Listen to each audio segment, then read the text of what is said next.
இந்த நாடு மட்டும் என் கையில கிடைச்சது, நீ செத்தடான்னு சீமானால கத்த முடியும். ஆனா அத்திக்கடவு அவிநாசி திட்டத்தை எடப்பாடியாரால தான் தர முடியும். ரெண்டே ரெண்டு பேருக்கு இடையில தான் போட்டியேன்னு பஞ்ச் வசனங்களை விஜயால பேச முடியும். ஆனா 11 மருத்துவக் கல்லூரிகள், 5 சட்ட கல்லூரிகள், 4 கால்நடை மருத்துவக் கல்லூரிகள், 66 கலை மற்றும் அறிவியல் கல்லூரிகளை எடப்பாடியாரால தான் கொண்டு வர முடியும். அடிப்படையே தப்பு, வேகாத என் பப்புன்னு சீமானால கத்த முடியும். ஆனா குடிமராமத்து திட்டம் கொண்டு வந்து நீர்நிலைகளை எடப்பாடியாரால தான் காக்க முடியும். நண்பா நண்பீஸ், நீயும் நானும் ஒண்ணுன்னு விஜயால ட்ராமாட்டிக் சீன்லாம் நல்லாவே பேச முடியும்.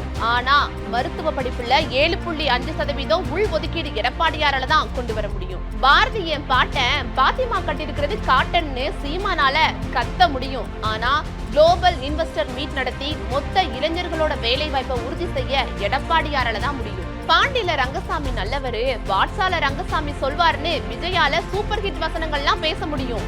ஆனா கொரோனா போன்றவைகள் வந்தாலும், புயல்களே தாக்கினாலும் மிகச்சிறந்த நிர்வாகத்தை தந்து பாதுகாப்பு தர நம்ம எடப்பாடியாரால தான் முடியும். சீமானுக்கும் விஜய்க்கும் ஓட்டு போடுறதும் உதயநிதிக்கு ஓட்டு போடுறதும் ஒண்ணுதான். மூன்றுக்குமே நடிக்க தெரியும், வசனம் பேச தெரியும். ஆனா அரசியலும் சரி, அரசு நிர்வாகமும் சரி சுத்தமா தெரியாது. தமிழ்நாட்டை கைவசம் வச்சிருக்கும் ஒரே தரமான தலைவர், சரியான தலைவர் எடப்பாடியார் ஒருவர் தான். ஆதரித்து நிற்போம், அன்னை தமிழ்நாட்டை வளர்ப்போம். ஆளட்டும் எடப்பாடியார், மீளட்டும் தமிழ்நாடு.